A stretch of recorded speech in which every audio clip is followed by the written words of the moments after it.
Hello, everyone. This is MMA Interesting Prospects podcast. Today, our guest is Luke Martin, who recently won his bout on Fury FC 114. Hello, Luke. How are you? I'm good. How are you? I'm good. And actually, in your last fight, it was your second pro win. You needed just few minutes. You ended the fight in the first round. So, if you can tell me, how happy are you that you won this fight, and also that it happened in Fury? I'm happy with it. I that was kind of what I envisioned. I kind of saw myself going across the cage and taking him down and taking his neck. And I'm happy that it was at Fury. Fury's a big deal, and I'm excited to keep growing at Fury. And when do you think you will fight again? We're looking at April or May. Right now, we're looking at April or May. I'd like to get maybe four in this year. So trying to stay active. And actually, of course, your last fight was a really good performance, but I also think that your first pro bout was also a kind of valuable experience for you because you fought against really tough fighter. You of course won. You fought for 15 minutes. You showed a lot of skills. So like I think that like quick finishes are good, but also spend like 15 minutes in the cage. Also, it's a like good experience for you. Yeah, yeah, absolutely. And that fight, my first pro fight was at 145. All my amateur fights were at 145. So now down at 135. Honestly, I feel like a completely different fighter. And now that I have that 15 minutes of experience with a tough guy like Patterson that I got in my first pro fight, um, I think, going forward, um, I'm really happy that I got that experience, but I'm looking to finish fights fast. And do you think that let's say maybe in 2 3 years you will be back in the featherweight division? Maybe down the line. I'm comfortable at 135. It's a nice cut, but I got it under control, and I live my life in a disciplined way where I'm not really ever like too far up in weight, but you know, I could make 135 pretty good. So I'm excited to keep going back down to 135 and keep finishing fights. And of course, you also had a really good amateur career. You defeated a few really good prospects.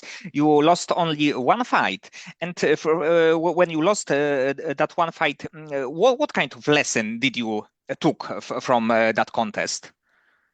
Um, I think something that I took from it was number one. Um, he was big and 145. Maybe I wasn't as big as I needed to be for that. And number two, I learned that I just need to be able to stay focused. I think I lost that fight because I froze. Alex Rios is a great fighter. I respect him a lot, but I think I was gonna win that fight, and it happens.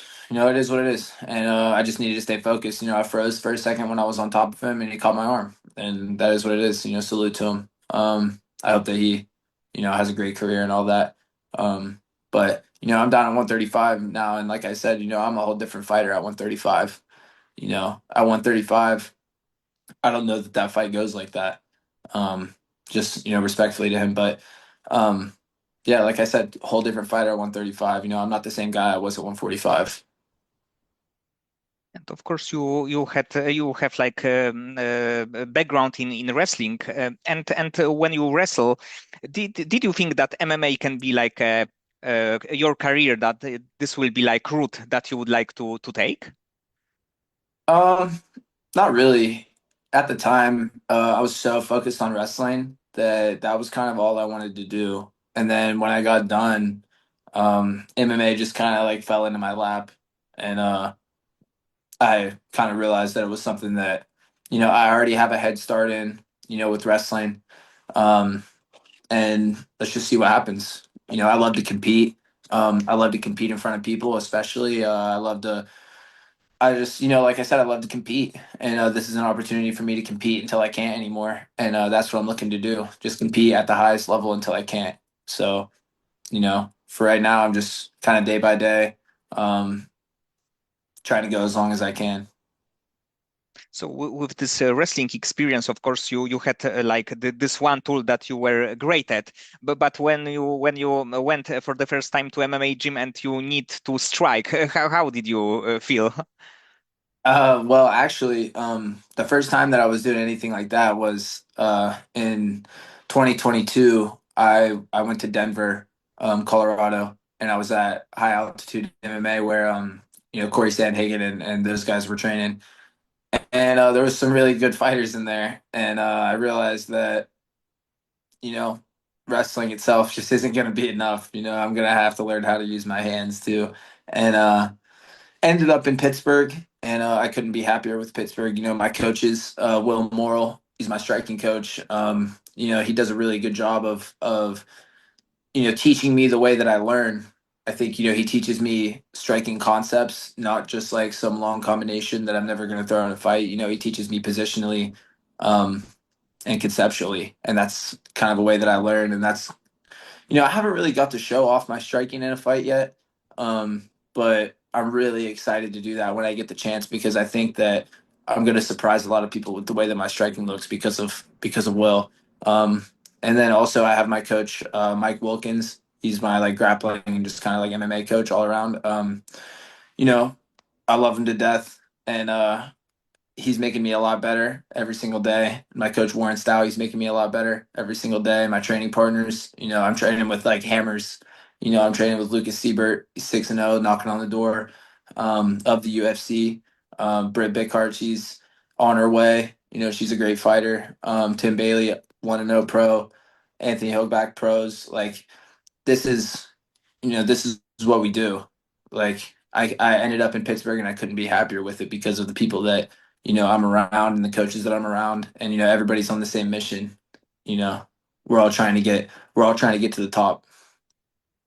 Yes, and I think that actually Lucas is one of the like best prospects on the regional scene, and probably it's like matter of or like maybe two, maybe three fights when he get to the UFC. Absolutely. And also about your like striking, I think that it can also surprise people because of course when you have this kind of wrestling background, everybody will expect you to go for the takedown, and because of that, the like hands can be a little bit lower, and you can surprise with some maybe even like one punch KO. Absolutely, but you know, um, for me, I'm gonna take the easiest path to victory every single time. So if I can take you down and beat you up, or take you down and take your neck, I'm gonna do that. I'm not gonna waste my time giving you a chance when I don't need to. So every fight, going forward, I'm gonna look to go across the cage and take you down and take your neck. So if any of the guys I'm gonna fight in the future are watching this, you know, um, I'm gonna take you down. I'm gonna choke you, or I'm gonna beat you up until you let me choke you. So um, there's no question what my game plan is gonna be. And you mentioned Corey, and I think that actually the bantamweight division is probably the most exciting in the UFC. They have like many great fighters even outside of the ranking. But when you are thinking about like maybe next matchup for the champion, who do you think should be next for him, and what do you think should be next for Corey? For the champion for Peter, I think you give Marab that chance again. He was a great champion. He defended his title as much as he could. He was a lot more active than a lot of the other champions are, and I think you reward him for that because there's a lot of champions that just kind of sit on it and just wait. But he wasn't doing that. He fought 4 times in a year as the champion. That's really respectable. So I think you give him that chance again. And him and Peter are 1-1, so I think you give him that chance again. But for Corey, um, let's see. I'm not as tapped into like the UFC as I used to be, but I think for Corey, has he fought Mario? Yes, I believe that it was like a long time ago in like 2019. Okay, maybe you run that back, or maybe Corey and Sean.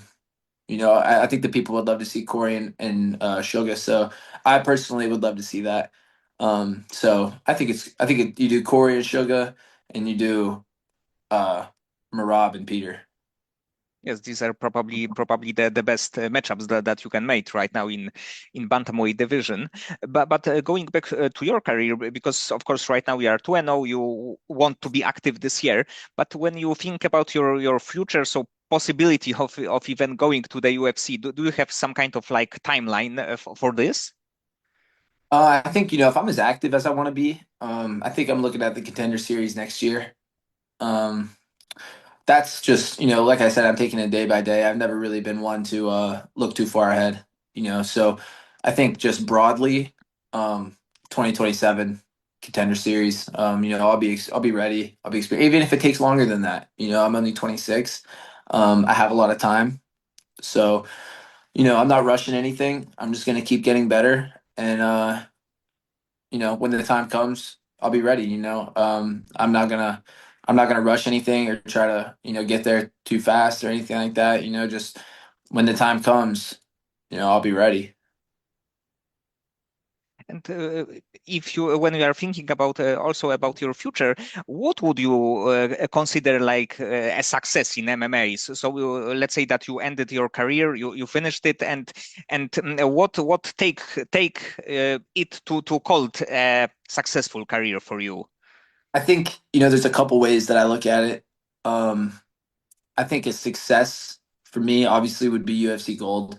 That's goal number one.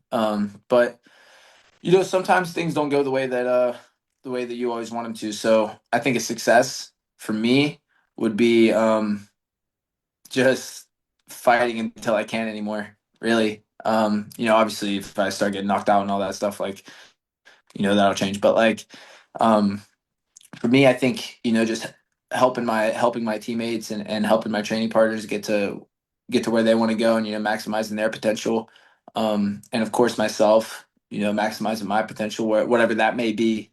That might be UFC gold to me personally. I believe that it is, with my skill set and my work ethic.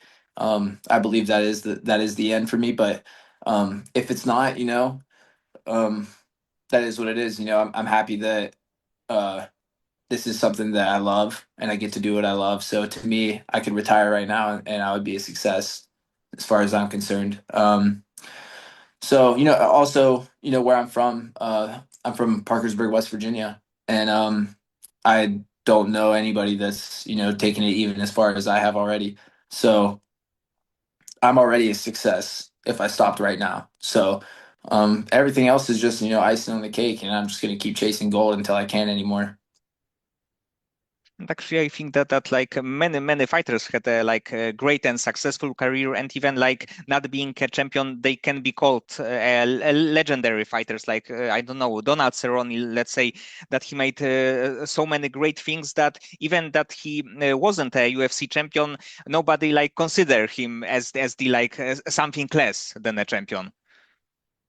Yeah, yeah, there's a lot of great legendary fighters that never like touched gold in the UFC, and that's okay. You know, it's the toughest thing in the world. Like we're literally fist fighting against the best people in the world. Um, like this is modern day like gladiators, so it's freaking hard to get to the top, and all of these people want it just as bad as you. So, I think the question is, what can you do differently? What can separate you from the pack? I think that's something that I'm looking for, and something that I'm searching for, all the time is, what's going to get me over the hump, because there's a lot of people that got to the hump and never really got over it. And they're still legends, like it doesn't mean that they're not successful as a fighter. They probably built a nice life for themselves. Like they got to do what they love every day, something they're passionate about, which is more than a lot of people can say. So, you know, that's great for them. In their head, I'm sure that they're still successful. So, success is relative to what you want it to be. If your idea of success is building a great life for yourself and your family, then that's success. If success to you is touching gold and you don't do it, then in your head you're not successful. So, it's relative to each person, I think. But for me, I want gold. And you have, of course, experience in wrestling and in MMA. And in your opinion, what is like the toughest for your body, like tougher for your body, MMA or wrestling, like training or competing? Well, I think there's a couple ways that I look at it. Whenever I went to nationals, I think winning the national tournament was harder than a single fight.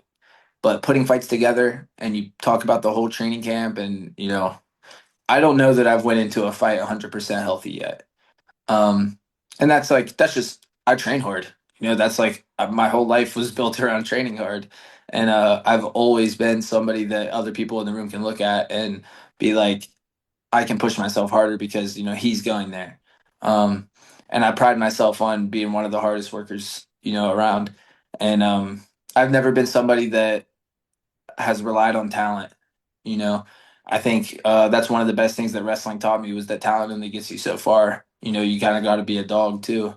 And I've always been able to break that wall in my head when I'm training or the days that you get up and it's like, oh, I don't want to go. It's tough. So I think as a whole, MMA is harder. But per single fight to like winning a national tournament, I'd say winning a national tournament is hard.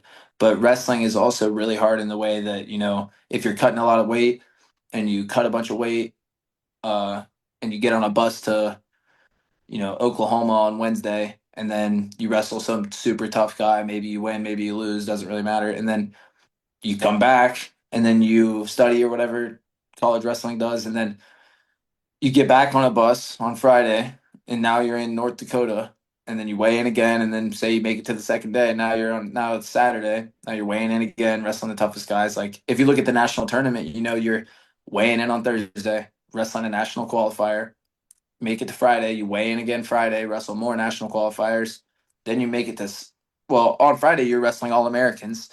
So say you get through that, right? Now you're on Saturday, you got to weigh in a third time. Now you're wrestling somebody that's also in the finals, somebody that, has also given their life to the sport. So, they're both super freaking tough, like individually, but there's ways that wrestling is harder and ways that MMA is harder for sure. Obviously the injuries and all that kind of stuff with MMA, like you're literally getting punched in the face. So that's pretty hard. Yes, but in the end, it's like good to have the let's say like the wrestling experience before you go to the UFC because you had a chance to meet and like compete against so many high level wrestlers. So in MMA, it can definitely help you, and we can see like many times that probably like wrestling is the best base for MMA. Yeah, absolutely.